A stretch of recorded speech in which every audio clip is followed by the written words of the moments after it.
All right, buckle up, everybody. Today, we are going to be taking the classic Die Hard, and we're going to be throwing it into the 40K universe Oh, to see if that's kind of, what makes Die Hard so awesome can make the transition. yeah, I think it's a fascinating premise because you have these two, like, almost polar opposite tones, right? You have Die Hard, which is very much a fun action movie with great one-liners, very relatable protagonist.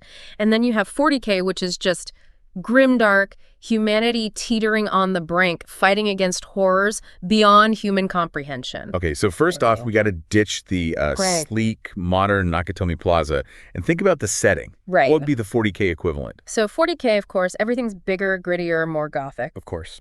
So I think instead of a skyscraper, you'd be looking at something like a colossal fortress monastery, a symbol of imperial might, Okay. just bristling with defenses. Not just security cameras and key cards. Oh, no. Right. This is 40K. We're talking automated turrets, patrols of heavily armed troops, maybe even servo skulls flitting about, scanning for intruders. So who's our John McClane in this scenario? Right. A regular cop wouldn't cut it. No, not at all. Right. We need somebody with that grit, that resourcefulness, but who also fits into this universe. Yeah, I'm thinking like a grizzled veteran of the Astra Militarum, maybe even a disgraced officer demoted to the trenches. Right. Somebody who's familiar with brutal warfare, resourceful, stubbornly defiant. So he's seen some stuff. He's seen some stuff. He's been in the mud. Oh, yeah. He knows how to fight. Yeah, okay. And of course, a bolt pistol instead of a Beretta. Oh, or what about a rogue Inquisitor? Ooh, that's interesting. Right? With psychic powers, a bolt pistol, a burning sense of justice. Yeah. He could be on the trail of some heretical conspiracy only to find himself stuck Right. in the middle of it. You know what, though? I think a tech priest would almost be too perfect for this scenario. Oh, too good. Because they're basically walking Swiss Army knives when it comes to technology. Yeah. But I don't know if a tech priest could truly be an underdog. Right. Yeah. Good point. Too much of a good thing. Okay, so we got our hero. Yeah. Now we need a villain. Right. Forget Hans Gruber, the slick thief, Yeah. who is the 40K equivalent. Yeah. Somebody who really embodies the cosmic horror of this universe. I think you gotta go with the Chaos Warlord, the leader of a band of Chaos Space Marines. Okay. These aren't just petty criminals. No. These are corrupted super soldiers devoted to the Chaos gods. Devoted to chaos. Warped, mutated, clad in twisted power armor, wielding weapons of, fire and damnation. Their goal wouldn't be stealing money. No. Right. What would a chaos warlord be after in a fortress monastery? I'm thinking like a powerful relic, maybe a demonic artifact hidden within the fortress. Okay. Something that could threaten an entire sector, way higher stakes than bearer bonds. So we got a gothic fortress monastery under siege by Chaos Space Marines. Yes. We got our grizzled John McClane. Yes. And we got our terrifying chaos warlord. Uh-huh. What about the hostages? No ordinary office workers in this scenario, right? No. I think you've got to think about the diversity of the Imperium, right? Right. You could have Imperial nobles and their lavish retinues. Right. You could have tech priests and their skittering servitor companions. Wait, what's a servitor again? Oh, right. Servitors are basically humans who have been surgically altered and mind-wiped to serve as drones for the Imperium. Oh. It's a pretty grim fate. Pretty messed up. Yes. Okay, so nobles, tech priests, servitors. Uh-huh. What else? This is 40K. We need something a bit more alien. How about a delegation of Eldari? Okay. The elf-like aliens famous for their psychic powers Yeah. and their lifespans. Now that would add some serious tension. Oh, yeah. You get the distrust between the humans and the Eldari, the social hierarchy amongst the nobles. Exactly. And all this while Chaos Space Marines are on the rampage. Oh, yeah. And speaking of rampages, Die Hard's known for its incredible stunts. Right. That could be amplified tenfold in the 40K universe. Instead of crawling through air vents, our John McClane would be navigating like this labyrinth of gothic corridors, Yes. battling Chaos Space Marines in brutal close quarters combat. Absolutely. And it wouldn't just be gunfire. No. We're talking chainswords, psychic powers, maybe even a few well-placed grenades. Oh, yeah. Remember that scene where he jumps off the roof with a fire hose tied around his waist? That's it. Imagine him leaping across chasms, dodging blasts of warp energy, trying to escape a collapsing section of the fortress monastery. Now we're talking. We're not just recreating Die Hard here. No. We're taking its essence and cranking it up to 11. Exactly. But we don't want to lose sight of what made Die Hard great in the first place. Of course not. At its core, Die Hard is about one man against impossible odds, cunning, improvisation, triumphing over brute force. Yeah. And those themes resonate perfectly with 40K, especially when you consider, like, the underdog nature of the Imperial Guard. Exactly. So it doesn't matter if our John McClane is a veteran, an Inquisitor, or even a rogue tech priest. It doesn't matter. He'd be using his knowledge of the fortress, his unique skills, and a whole lot of luck to outsmart the Chaos Warlord Exactly. and his minions. It's that classic underdog story amplified by, the sheer scale and brutality of the 41st millennium. Yeah. Imagine the tension as our hero, wounded and outnumbered, faces down a squad of Chaos Space Marines, knowing that, the fate of countless lives hangs in the balance. Now, you might be wondering, could John McClane, even with all the upgrades the 40K universe could offer, truly survive in this grim darkness? That's a good question. We'll explore that question as we go further into this 40K Die Hard scenario. But for now, I think we've laid some solid groundwork. I think so, too. We got our setting, our characters, Yes. and a sense of the high stakes involved. Absolutely. But there's so much more to unpack. Oh, yeah. Welcome back to our 40K Die Hard deep dive. As we've been talking about this, I've been thinking how the music would have to change. Oh, yeah, that's a good point. Die Hard has that very iconic, synth-heavy 80s action movie soundtrack. Right. How would that translate into the 40K universe where everything is so much more epic? It would have to be something grand and foreboding, wouldn't it? Yeah. Imagine choral chants, maybe some Gregorian-inspired melodies layered over, like heavy industrial percussion. Right. Like, picture this. Our John McClane bolter and hand steps over the body of a fallen Chaos Space Marine and realizes he's trapped. But instead of that familiar Die Hard theme, we hear this ominous, almost liturgical music swelling up, building the tension. Exactly. The score would need to capture both the over-the-top action of Die Hard and the operatic scale of 40K. It was like a symphony of war, Yeah. with moments of quiet dread punctuated by bursts of sonic violence. Speaking of sonic violence, what about the sound design? It couldn't just be gunshots and explosions. Oh, no. We need to hear the truly alien sounds of the 40K universe. Right. What would that sound like? Imagine the metallic clang of a power fist slamming into a heretic's chest, the hiss of a plasma pistol charging up, or the sickening squelch as a demon is banished back to the warp. Okay, so we've got the music and sound design down, but what about the dialogue? Yeah. Die Hard is known for its witty banter, even in the middle of intense firefights.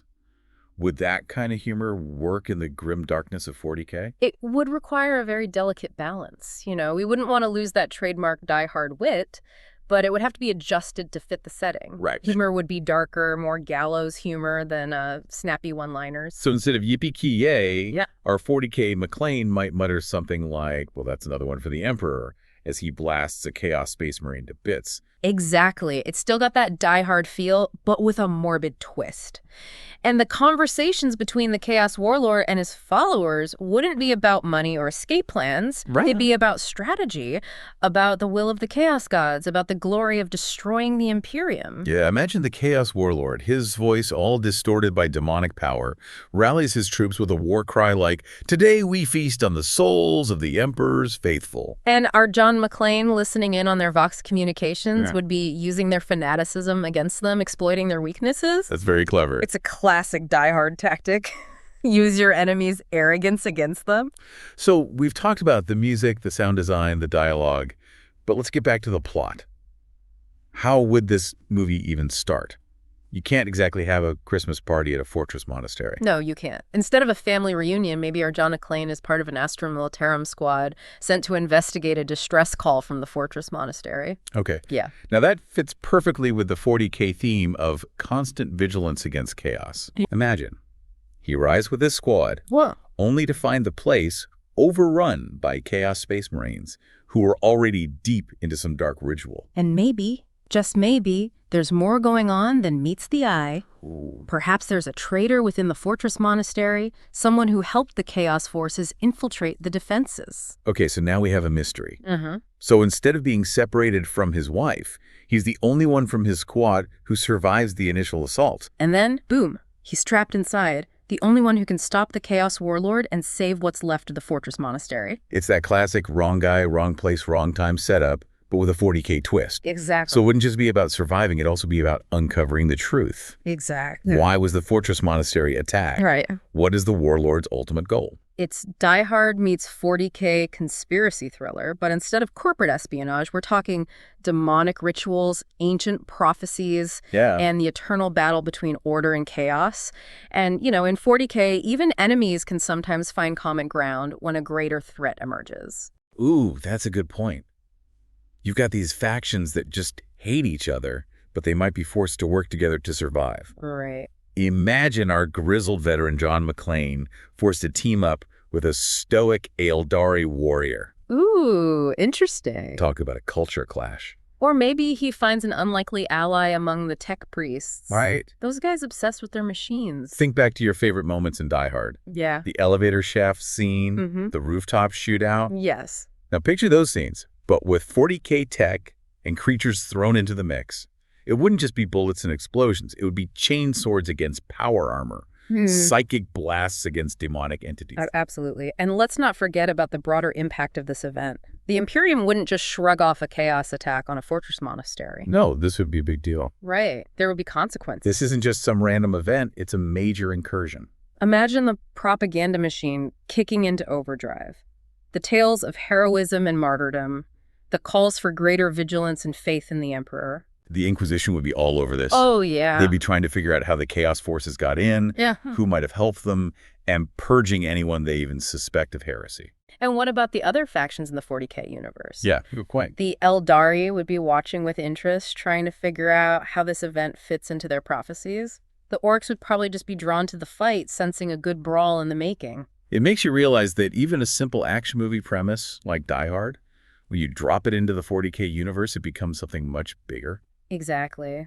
It becomes a story that reflects the vastness, the complexity, and the constant state of war that defines the 40K universe. We've talked a lot about how this 40K Die Hard would look and sound, but we haven't really addressed why this version would be more interesting than just watching the original. Yeah, that's a good point.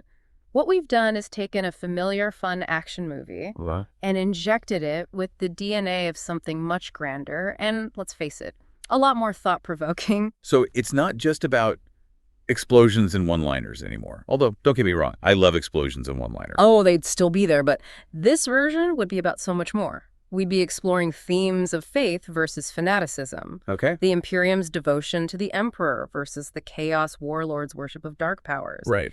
We'd see how those beliefs drive their actions and shape their view of reality.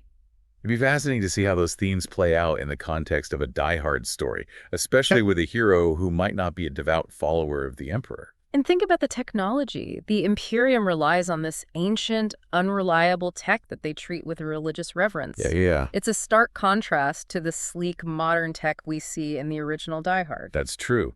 Our 40K John McClane would have to be resourceful, using whatever scraps of tech he could find to survive. Right. He couldn't just hack into a computer system. He'd have to appease the machine spirit first. Exactly. And then there's the ever-present existential dread of the 40K universe. Yeah. The Imperium is constantly on the verge of collapse, facing threats from all sides. It adds a whole new layer of tension to the story. Now, instead of just trying to save his wife and a bunch of office workers, our John McClane is fighting for the survival of an entire sector of the galaxy. It takes the stakes to a whole new level. It's Die Hard, but with the fate of humanity hanging in the balance. Yeah. It's a story that makes you question your own beliefs, Right. your own relationship with technology, Right. and your own place in a universe that often seems hostile to life itself. Oh, I'm sold. Yeah. But with all this talk about the big picture, the epic scale of 40K, Yeah. I can't help but wonder about some of the smaller details. Yeah. Like, what would the Fortress Monastery itself look like? Now, that's a question I can get behind. We've talked about it being big and gothic, but let's really dive into the visuals. Imagine vast halls lined with statues of saints and heroes, Okay. echoing with the chants of hooded monks. The walls would be adorned with murals depicting epic battles against chaos, with skulls and eagles everywhere you look. And what about the technology? Would it be all grimy and cobbled together like we see in the 40K games? Absolutely. Forget about sleek elevators. Mhm. Imagine archaic lifts powered by sputtering machine spirits, prone to sudden stops and unsettling noises. Okay. And the air would be thick with incense, mingling with the metallic tang of blood and ozone from all those malfunctioning machines. Ooh, that sounds amazing. But it wouldn't just be the sights and sounds, would it? This is 40K, where the senses are constantly bombarded. You're right. Imagine the feel of the fortress monastery. The cold, hard stone underfoot, the rough texture of the walls, the weight of a bolt pistol in your hand. Yeah. It would be an immersive sensory experience, something that truly transports you to another world. Okay, this is blowing my mind. I'm already picturing all of these incredible details, but I also can't help but think about all the people who would be caught in the middle of this chaos attack. You're right. We focused a lot on our John McClane and the Chaos Warlord, but there would be so many other people trapped inside the fortress monastery. And they wouldn't all be innocent bystanders, right? I Yeah. mean, this 40K, where even the good guys can be pretty messed up. Exactly. Imagine the tech priests, those guys who are more machine than man. Right. They'd be caught between their oaths to the machine spirit and their loyalty to the Imperium. And the scribes, the archivists, those guardians of knowledge, they'd be desperately trying to protect ancient texts and relics from being corrupted or destroyed by chaos. And don't forget the servitors. Yeah, the servitors. Maybe they'd play a role helping our John McClane by accident or by design. That would be cool. It's about giving those often overlooked characters a chance to shine, to show their courage or their desperation in the face of this terrifying threat. We could even see how the different social classes within the fortress monastery react to the chaos incursion. Yeah. The nobles might be trying to save their own skins, while the lower-ranking members of the Adeptus Mechanicus are fighting for their lives. You see, this is what makes this 40K Die Hard adaptation so fascinating. It's not just about transplanting the action to a new setting. It's about exploring the depths of the 40K universe, its characters, its society, its very essence. It's taking a simple action movie premise and layering it with all this depth and complexity. It becomes a story about survival, about faith, about the choices we make when faced with the unthinkable. It's Die Hard, but it's so much more than just Die Hard. It's a story that would stay with you long after the credits roll, leaving you questioning everything you thought you knew about heroes, villains, and the very nature of reality. So we've talked about how this 40K version of Die Hard would be cranking up the action and the stakes and even the existential dread. Yeah. But one thing that makes the original Die Hard so great is that John McClane isn't like your typical action hero. Right. He gets hurt, he makes mistakes. That's vulnerable. He's vulnerable. Yeah. How do we keep that vulnerability in our 40K John McClane without losing, the badassery? It's a tightrope walk, for sure. I mean, we're dealing with a universe of superhuman warriors and nightmarish creatures. Right. So finding that balance is key. But remember, even in the 41st millennium, Yeah. everyone has their limits. Okay, so what if our John McClane, this grizzled veteran, is pushing himself to the breaking point? Yeah. Like his body's riddled with old injuries that flare up as he's like battling chaos space marines. Right. So we see that even in this crazy universe, heroes still feel pain, exhaustion. Exactly. Or imagine, like, our rogue Inquisitor, his psychic powers pushed to their absolute limit as Yeah. he sends off, like, demonic attacks. We could even have a tech priest who's, like, a genius with machines, but totally awkward and vulnerable in social situations. Ooh, that's a good point. I hadn't considered like how the social dynamics would play out in this scenario. Oh, yeah. Now think about the climax of this 40K Die Hard. Right. We need an ending that's worthy of the 40K universe. Yeah. Something truly epic For sure. and maybe even a little bit tragic. We've got to go bigger than a fistfight on a rooftop, that's for sure. Instead of just trying to escape the building, our John McClane is facing off against the Chaos Warlord in the heart of the Fortress Monastery. Okay. Maybe even in a demonic summoning chamber. Ooh. Yeah. Picture this. The air is crackling with warp energy, the ground is shaking, and the fate of an entire sector of the galaxy hangs in the balance. That's 40K. So it's not just about taking down the villain, right? No.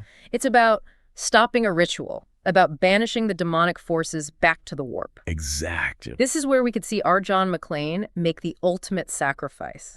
Maybe using, like, a hidden relic, or channeling his own faith in the Emperor to seal the rift and save the day. That would be awesome. Whoa, that's intense. Mm-hmm. A heroic sacrifice would definitely fit the grim darkness of the 40K universe. Well, yeah. But even with a victory, there would be consequences, right? Oh, absolutely. What kind of lasting impact would this chaos incursion have on the characters and the Imperium as a whole? The survivors would be forever changed by what they experienced. You know, those Astra Militarum veterans, already hardened by war, would come out even more scarred, both physically and mentally. And the tech priests, those guys who place so much faith in the machine spirit, Right. their beliefs might be shaken to the core after witnessing the raw power of chaos. It really makes you question things. Yeah. But even in the face of such darkness, there could be a glimmer of hope. Okay. Maybe the shared experience would forge an unexpected bond between the human survivors and the Eldari. That would be interesting. Yeah. Or perhaps it would reignite the Imperium's sense of purpose, reminding them what they're fighting for. So our 40K diehard wouldn't end with, like, a neat, happy ending. Oh. It would be bittersweet, a victory tinged with loss, and the knowledge that the fight against chaos is never truly over. That's the beauty of it, isn't it? It wouldn't be a simple rehash of the original. It would be a story that challenges us to think about the nature of heroism, the power of faith, and the resilience of the human spirit in the face of, overwhelming darkness. We started this deep dive by asking if the spirit of Die Hard could survive in the 40K universe. Sure. And you know what? Yeah. I think it can not only survive, but thrive. Absolutely. It's a testament to the power of imagination, Right. to the way a simple premise can be transformed into something truly epic and thought-provoking when you add a dash of 40K.